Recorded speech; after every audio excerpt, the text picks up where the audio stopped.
Dopo le dichiarazioni del presidente di Save sui disagi che ci saranno da affrontare quest'estate negli aeroporti, intervengono gli albergatori preoccupati, così i turisti demordono.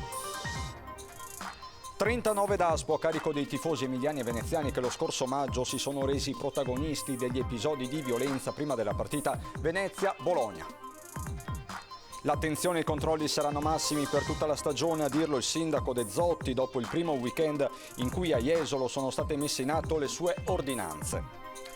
L'ULSS 3 serenissima attende il via libera per partire con l'erogazione della quarta dose di vaccino anti-Covid agli ultra sessantenni. La raccomandazione è di vaccinarsi e continuare a seguire le regole anticontagio. Nelle case di riposo del veneziano c'è poco personale e preoccupa la ripresa del contagio. Lo sottolineano dalla CGIL, CISL e UIL dopo il tavolo di monitoraggio previsto dal protocollo sottoscritto con l'ULSS. E sono iniziati i lavori per il nuovo parcheggio di Forte Marghera. Il progetto permetterà di mettere in sicurezza più di 140 posti auto e creare percorsi sicuri. E tirando fuori la nostra parte infantile che dimostriamo di essere diventati grandi, piena d'entusiasmo, Cristina D'Avena ha accolto con emozione l'intitolazione di un tratto di lungomare delle Stelle a Jesolo. Bentrovati, buonasera telespettatrici, telespettatori di Antenna 3. In primo piano di questa edizione veneziana dei nostri telegiornali i temi che riguardano l'aeroporto di Venezia e non solo. Ieri le dichiarazioni che hanno fatto davvero rumore del presidente di Save sui disagi che ci saranno da affrontare quest'estate. Oggi i timori e le parole degli albergatori, così i turisti demordono. Partiamo da qui. Abbiamo visto che la gente ha riscoperto il piacere di viaggiare in aereo. Sappiamo che quest'anno avranno un'esperienza meno bella di quello a cui erano abituati. Noi stiamo lavorando perché da quest'inverno, per ridurre al minimo ora, ma perché da quest'inverno e dall'estate prossima si ritorni alla piacevolezza dei voli aerei come eravamo sempre stati abituati. Quest'estate però i disagi non mancheranno. Le dichiarazioni rilasciate ieri dal presidente di Save sul caos delle ultime settimane negli aeroporti, in particolare al Marco Polo di Tessera, preoccupano gli albergatori. Stiamo guardando e assistendo con preoccupazione a quanto sta avvenendo nel sistema del trasporto aereo e anche nel sistema della gestione dei servizi aeroportuali. I ritardi spesso accumulati dei voli o le cancellazioni stanno creando dei disagi, delle difficoltà anche nella gestione dei clienti, sia nelle fasi dei check-in, nelle fasi dei check-out da parte degli operatori. Ed è evidente quanto il sistema infrastrutturale sia un elemento fondamentale nella ripartenza del turismo in un momento in cui il mercato internazionale ha ripreso a viaggiare con ritmi abbastanza sostenuti. È chiaro che tutto questo rischia di avere dei impatti anche significativi sulla valutazione complessiva di una vacanza o anche sul processo decisionale di una destinazione piuttosto che un'altra per trascorrere il periodo delle proprie ferie. In effetti la prospettiva di prenotare un volo per andare in vacanza, magari solo qualche giorno, non è certamente allettante, soprattutto se, come è accaduto per molti passeggeri, i voli ritardano di ore, a volte partono il giorno seguente e in altri casi vengono direttamente cancellati. E così quello che dovrebbe essere l'inizio di un momento di relax dopo un anno di lavoro rischia di trasformarsi in un incubo. L'auspicio è che tutto questo si possa risolvere velocemente e che si metta a sistema anche un piano che lavori in modo sinergico con tutti gli attori del turismo, finalizzato appunto alla ripresa di un settore che ha sempre costituito una parte importante del PIL regionale e nazionale. Secondo Schiavoni, i fatti di queste settimane rimettono al centro una priorità per il Veneto, quella di investire e potenziare la rete infrastrutturale in modo da riuscire così a superare le fasi complicate e complesse come questa. La cronaca 39 DASPO a carico dei tifosi che lo scorso maggio, lo ricorderete, si sono resi protagonisti degli episodi di violenza prima della partita Venezia-Bologna. Il questore di Venezia ha emesso 39 provvedimenti di DASPO allontanamento dalle manifestazioni sportive nei confronti di altrettanti tifosi coinvolti negli scontri avvenuti l'8 maggio in occasione della partita Venezia-Bologna. 19 sono a carico dei supporter lagunari, 20 per gli emiliani. Secondo la ricostruzione della questura, le violenze avrebbero coinvolto una sessantina di persone. I due gruppi si sono affrontati un'ora prima della partita tra Campo della Tana e Rio dell'Arsenale, abbastanza distanti dunque dallo stadio, e sembra che fosse tutto premeditato. Le forze dell'ordine sono arrivate poco dopo per sedare la rissa. Successivamente la scientifica ha avviato le indagini coadiuvate dalle riprese delle telecamere e dai video social, riuscendo ad individuare i responsabili. Del gruppo bolognese farebbero parte anche i tifosi olandesi e scozzesi, giunti appositamente a Venezia per seguire l'incontro e prendere parte agli scontri. La durata dei DASPO emessi da Mascio Pinto varia da 2 a 5 anni, a seconda dei precedenti dei soggetti individuati, che sono anche stati segnalati alla Procura con l'ipotesi di reato di rissa aggravata. Parliamo ancora di sicurezza e ordine pubblico, ma spostiamoci a Jesolo per un primo bilancio delle ordinanze del nuovo sindaco De Zotti. Accessi al mare interdetti al transito, divieto di consumo e detenzione di alcolici in pubblico, arenile compreso, ma anche chioschi chiusi alle 22 e mini market dalla mezzanotte. Primo fine settimana jesolano con le 3 ordinanze firmate dal sindaco De Zotti per cercare di fermare la movida violenta dopo settimane di tensioni, risse e accoltellamenti. Sarà un focus costante, quindi cercheremo di mantenere un'attenzione sui temi della sicurezza. Entro breve arriveranno ulteriori rinforzi anche delle altre forze dell'ordine, quindi riteniamo che l'estate andrà in maniera serena e la sicurezza a Jesolo, come era prima, sarà garantita a un livello assai elevato. L'attenzione si è concentrata nell'area tra Piazza Mazzini e Piazza Aurora. Sabato notte la zona è stata blindata da un'ingente presenza di forze dell'ordine, una cinquantina almeno di unità, tra agenti della Polizia Locale, di Stato e Carabinieri. Ad aggiungersi 20 steward assunti dal comune che hanno presidiato Piazza Mazzini e i 3 accessi al mare bloccati al transito verso la spiaggia. Gli steward sono stati di supporto nell'attuazione delle 3 ordinanze che abbiamo deciso di attuare in questo primo weekend, e i risultati che ci sono stati sabato, in cui ho voluto essere anche presente assieme a una parte dell'amministrazione in piazza, sono assolutamente incoraggianti perché si è visto il cambio di passo. La via è stata illuminata a giorno con 8 fari a LED, 7 lungo l'accesso, 1 sul lampione presente nell'arenile, mentre il divieto d'accesso sarà valido ogni sabato dal 9 luglio al 28 agosto dalle 22 alle 4, con gli ingressi sbarrati dalle transenne. Il risultato è stato quello di aver allontanato anche giovani che finivano la serata ubriachi e spacciatori. Le questioni della sanità dopo le determinazioni di Ministero e oggi di Regione. A Venezia l'ULSS 3 serenissima, è pronta a partire con l'erogazione della 4ª dose di vaccino rivolta agli over 60. Nel pieno di una nuova ondata di contagi, la Regione Veneto ha dato avvio alle procedure per l'erogazione della 4ª dose del vaccino anti-Covid a tutte le persone sopra i 60 anni. I vaccini e le relative prenotazioni partiranno dal giorno successivo alla pubblicazione sulla Gazzetta Ufficiale della determina dall'Agenzia Italiana del Farmaco, un passaggio che dovrebbe avvenire a brevissimo. A Venezia l'azienda sanitaria è pronta. La raccomandazione ovviamente ai fragili è quella di vaccinarsi, e adesso anche gli over 60, quindi c'è questa opportunità, visto che stiamo raggiungendo proprio in queste settimane il picco del contagio. È un'emergenza con la quale pensavamo di aver in qualche maniera chiuso i conti, che sta rialzando la testa, e noi dobbiamo, gioco forza, essere pronti e avere delle risposte anche per chi comunque ti chiede assistenza, e in questo momento gli ospedali sono ancora sotto pressione. I dati del contagio in Veneto si sono impennati con ben 14.000 nuovi casi e 14 morti in 24 ore. Attualmente i positivi in regione sono più di 100.000 e sono in aumento i ricoveri. Noi siamo sempre preoccupati, anche perché questo Covid sono le montagne russe. Se avessimo avuto il virus di 2 anni fa, oggi avremmo gli ospedali chiusi, collassati.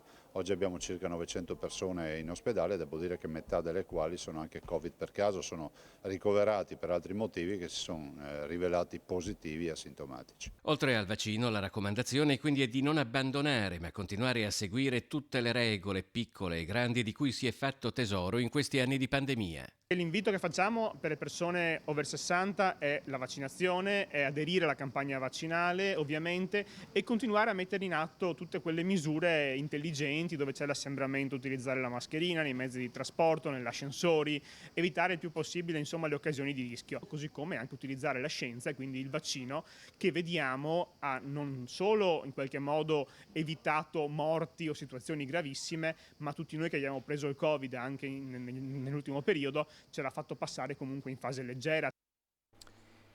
Ripresa del contagio, quindi a cui si aggiunge anche l'assenza di personale, la tempesta perfetta per le case di riposo del veneziano. La carenza di personale è stato uno dei temi all'ordine del giorno del tavolo di monitoraggio sulle residenze per anziani previsto dal protocollo sottoscritto dall'azienda sanitaria e dalle organizzazioni sindacali. L'emergenza organici, secondo i sindacati, sta determinando un disagio sempre più crescente nelle strutture e rischia di compromettere la garanzia di un'assistenza di qualità.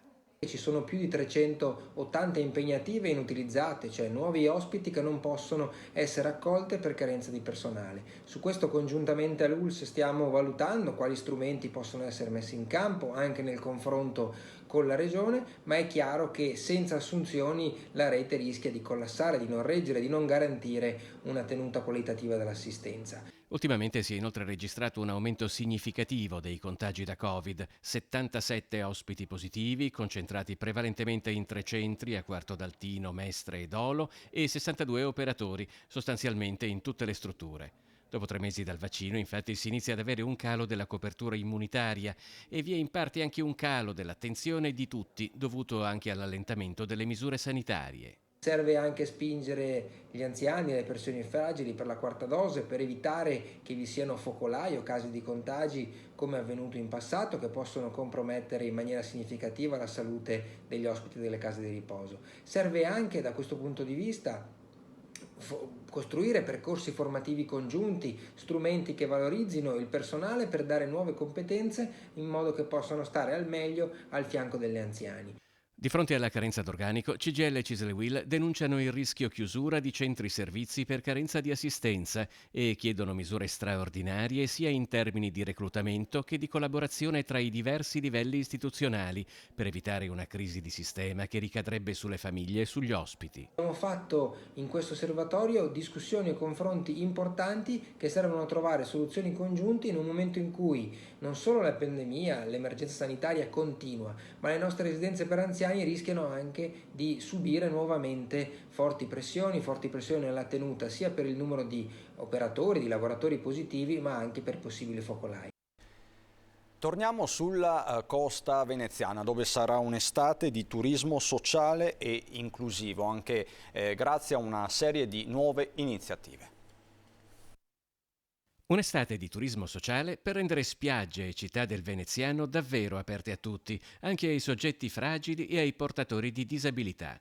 Le iniziative dell'Ustre Serenissima per un turismo inclusivo hanno vissuto una dimostrazione pratica sulla piscina panoramica dello Stucchi alla Giudecca, solcata da una tavola speciale che consente anche a chi è disabile di affrontare vogando le onde. Non è semplice, modificare attrezzature sportive presenti per adattarle, anche perché le persone con disabilità lo sono per diversi motivi, diverse tipologie. Lui è riuscito ad adattare una tavola e a renderla, utilizzabile da molte tipologie di disabilità fisica. Nicola, 25enne di Chioggia, è stato tra coloro che hanno testato il nuovo modello. In questa nuova tavola, quando mi siedo, mi sento più sicuro con la seduta, i piedini. Nell'altra facevo un po' più fatica a stare seduto perché dovevo usare più l'equilibrio, invece questa qua è più scorrevole. Da anni le aziende sanitarie del litorale veneto sono capofila di iniziative che rendano l'accoglienza turistica aperta anche alle persone disabili. Ad esempio i fratelli Diego e Fabio Visentine, che hanno messo a punto un braccialetto elettronico per ritrovare chi si perde, si tratti di un bambino o di un adulto. Una volta registrato il bracciale è identificabile con lo smartphone attraverso un'altra scansione del codice QR e si potrà effettuare la chiamata alla persona di riferimento che è stata registrata nel bracciale. Partirà un'email a tutti i nostri uffici, all'ASL competenti, con la geolocalizzazione del punto in cui la persona si è persa. Quindi avremo un'occasione in più per trovare la persona perduta.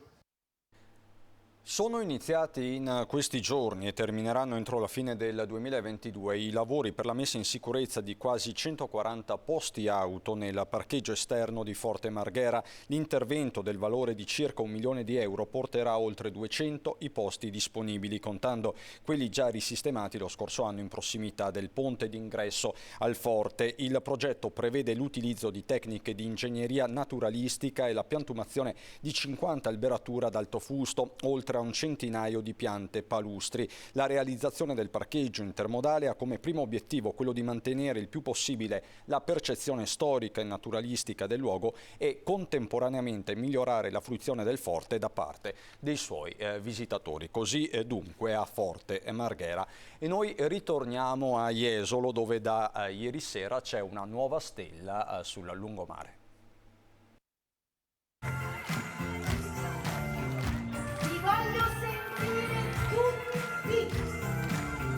Da Mila e Shiro, una delle sue canzoni più conosciute, a Gemele Hologram, Occhi di gatto, i Puffi, l'immancabile Kiss Milicia e chi più ne ha più ne metta.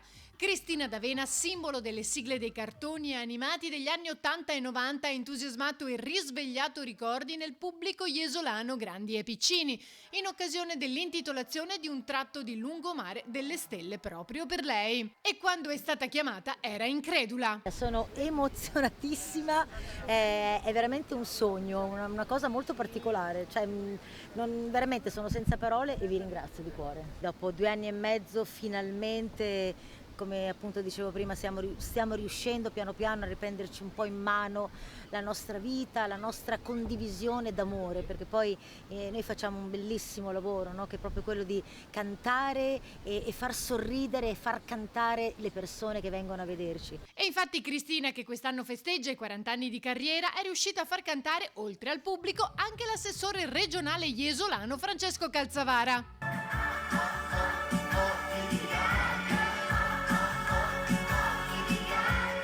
La canzone che ti fa tornare bambino, no? È la canzone che ti dà la possibilità di aprire il tuo cuore e dire: ma guarda che ci sono anch'io, ci sono anch'io, fammi vivere. Perché noi spesso tendiamo, no, a nascondere la nostra parte più fragile, perché poi l'infanzia è la parte più nascosta di noi, no? Noi abbiamo paura che fondamentalmente se tiriamo fuori l'infanzia allora non siamo persone mature. Non è così. Ha voglia se siamo maturi, anzi è quando tiriamo fuori la parte più piccola di noi che noi abbiamo capito e siamo diventati grandi. Cristina è già innamorata di Jesolo, dove a suo tempo furono anche girate alcune scene di Kiss Milicia. A me piace tantissimo Jesolo, tornerò.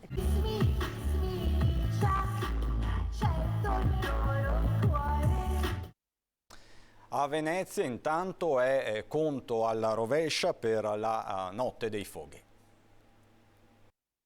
Si parte in realtà già dal venerdì sera, dove alle 20 ci sarà l'apertura del famosissimo ponte, che non è un qualcosa così, diciamo, da prendere alla leggera, ma pensate che il primo ponte fu costruito proprio nel 1576, addirittura nel 1577 prende come inizia praticamente il pellegrinaggio a quella che era ancora in costruzione, o meglio la basilica dedicata a Cristo. Quel ponte ogni anno è stato ripetutamente ricostruito, confermando quella che è la continuità di un qualcosa di straordinario e importante che accade ben 500 anni fa.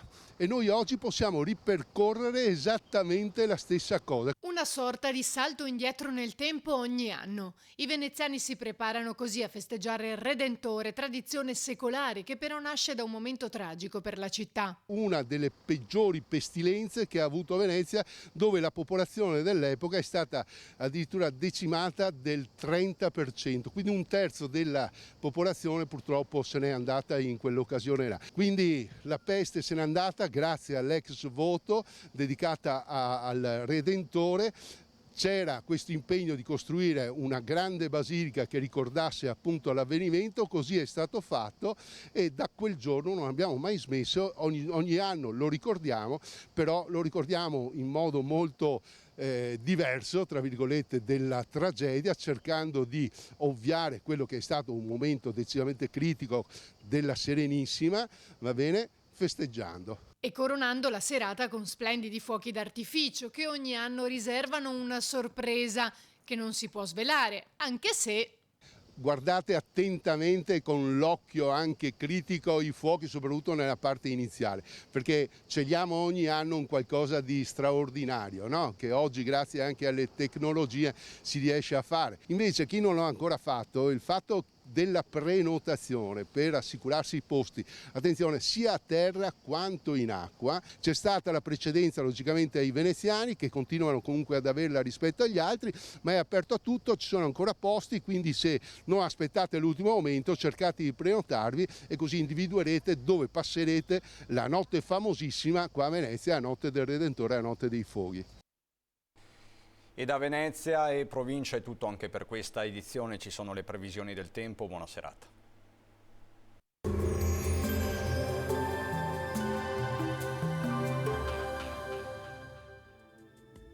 Benvenuti al Meteo. Avanza l'anticiclone africano che via via si espande sull'Italia. Ci attende una nuova ondata di caldo intenso. Vediamo il dettaglio di mercoledì 13 luglio. Sul Veneto avremo un ampio soleggiamento, il cielo si presenterà sereno e sgombro da nubi, salvo per possibili cumuli pomeridiani sulle Alpi, ma insomma senza piogge. Temperature minime tra 16 e 22 gradi, massime invece comprese tra i 29 e i 33 gradi all'incirca. Spostiamoci ora sul Friuli Venezia Giulia, anche qui cielo limpido, passaggio di qualche velatura sui monti ma non sono previste piogge.